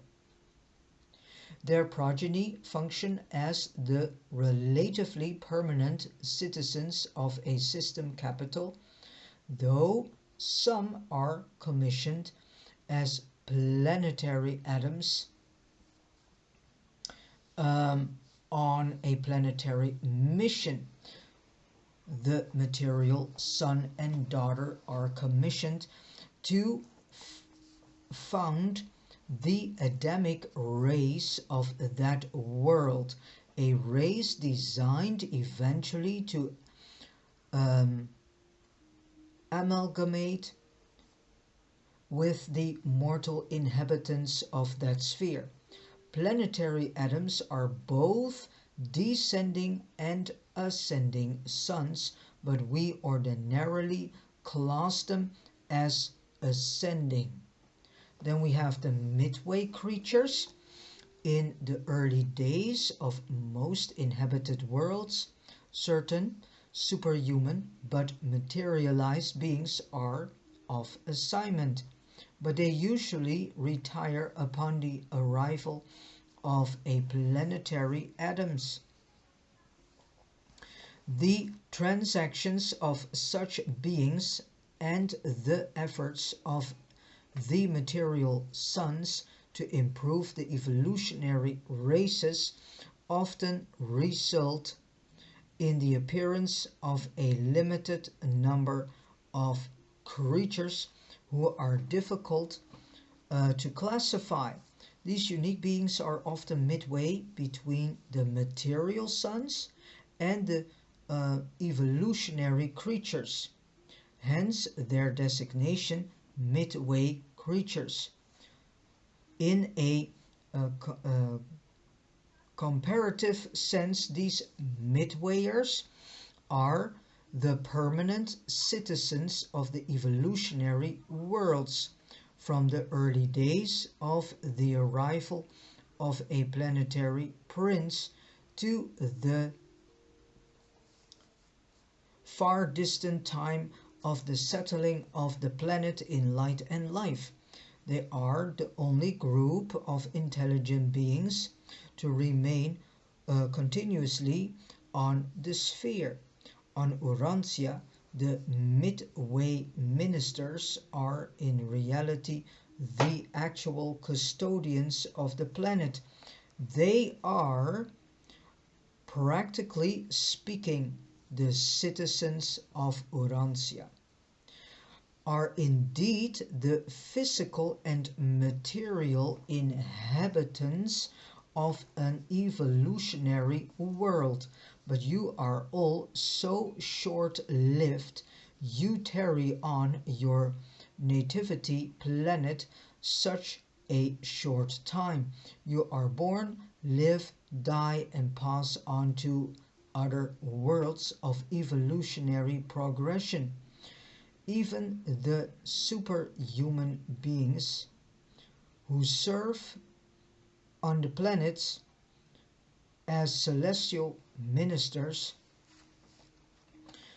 are of transient human beings who serve on the planets as celestial ministers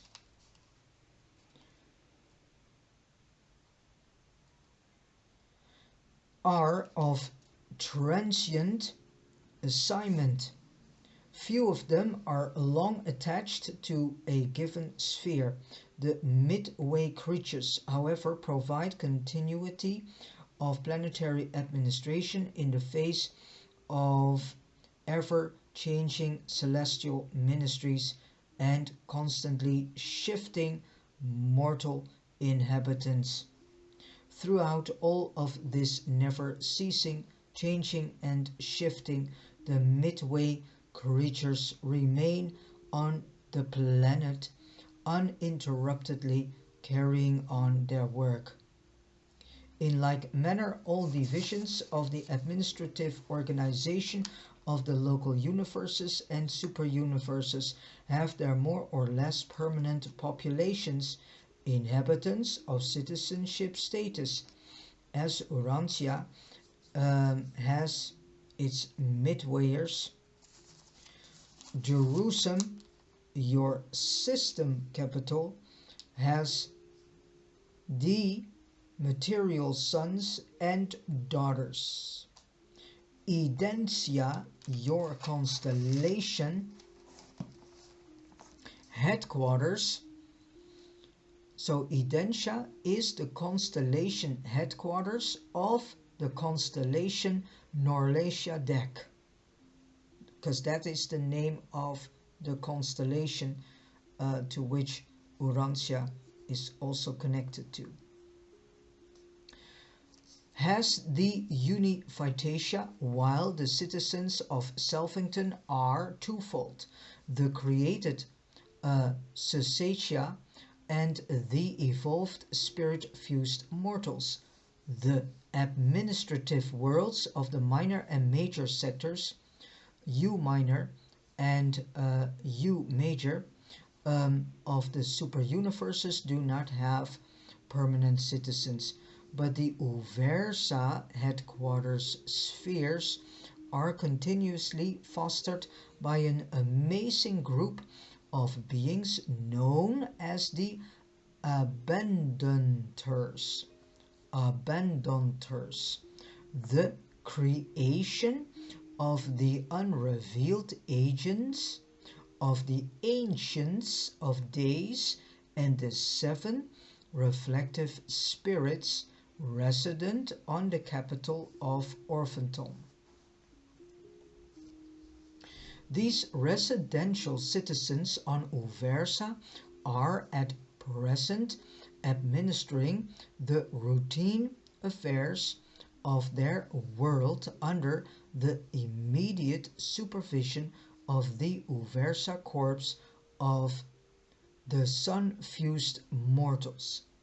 Even Havona has its native beings, and the central isle of light and life is the home of the various groups of paradise citizens.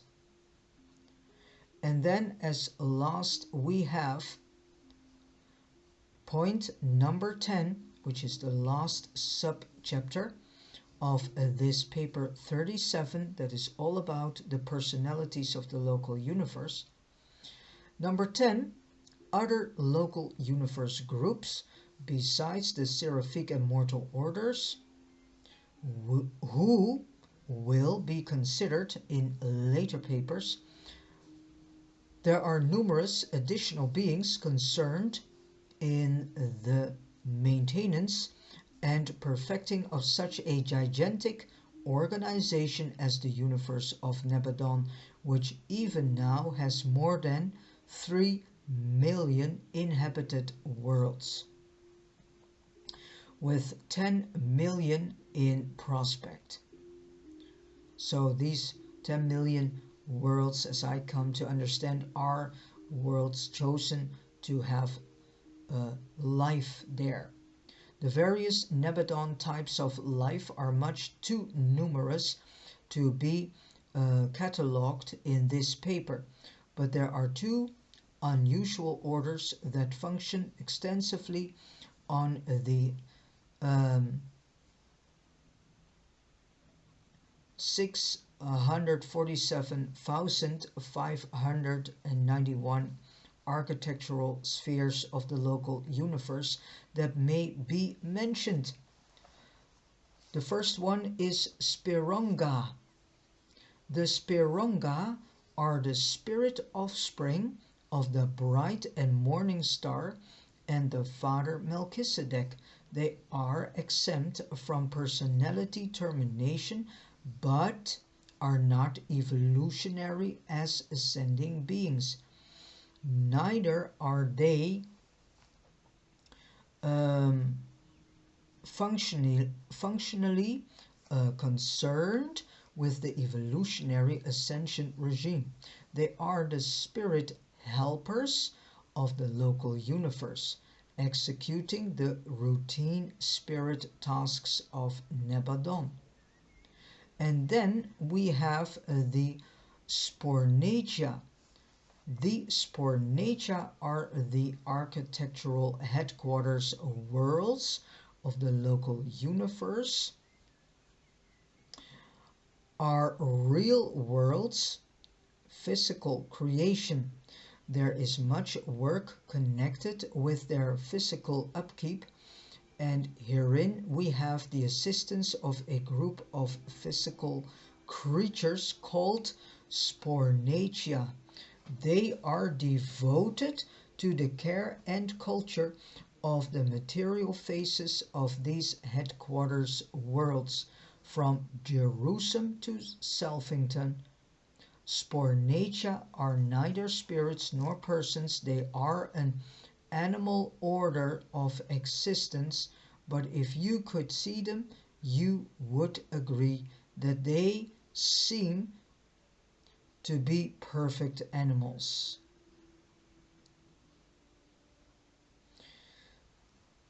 The various courtesy colonies are domiciled on Salvington and elsewhere. We especially profit from the ministry of the celestial artisans on the constellations, and benefit from the activities of the reversion directors, who operate chiefly on the capitals of the local systems. Always there is attached to the universe surface a corps of ascending mortals, including the glorified midway creatures. These ascenders, after attaining Salvington, are used in an almost endless variety of activities in the conduct of universe affairs. From each level of achievement, these advancing mortals reach back and down to extend a helping hand to their fellows who follow them in the upward climb. Such mortals of temporary sojourn on Salvington are assigned on a requisition to practically all corps of celestial personalities as helpers, students, observers, and teachers. There are still other types of intelligent life concerned with the administration of local universe, but the plan of this narrative does not provide for the further revelation of these orders of creation. Enough of the life and administration of this universe is being herewith portrayed to afford the mortal mind a grasp of the reality and grandeur of the survival existence. Further experience in your advancing careers will increasingly reveal these interesting and charming beings. This narrative cannot be more than a brief outline of the nature and work of the manifold personalities who throng the universe, the universes of space, administering these creations as enormous training schools, schools wherein the pilgrims of time advance from life to life and from world to world until they are lovingly dispatched from the borders of the universe of their origin to the higher educational regime of the super universe, and thence on to the spirit training worlds of Havona, and eventually to paradise and the high destiny of the finalizers, the eternal assignment on mission not yet revealed to the universe of time and space. And with this said, I have come to the end of this paper 37, which is dictated and presented to us by a brilliant evening star of Nebadon with the number 1146 of the created corpse. And with this said, I also want to say that reaching paradise is a long journey that can take thousands, if not at least 1,000,000 or 2,000,000 years.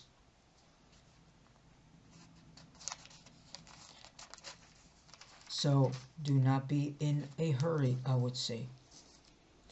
All right, thank you so much for listening to this audio video. Let all these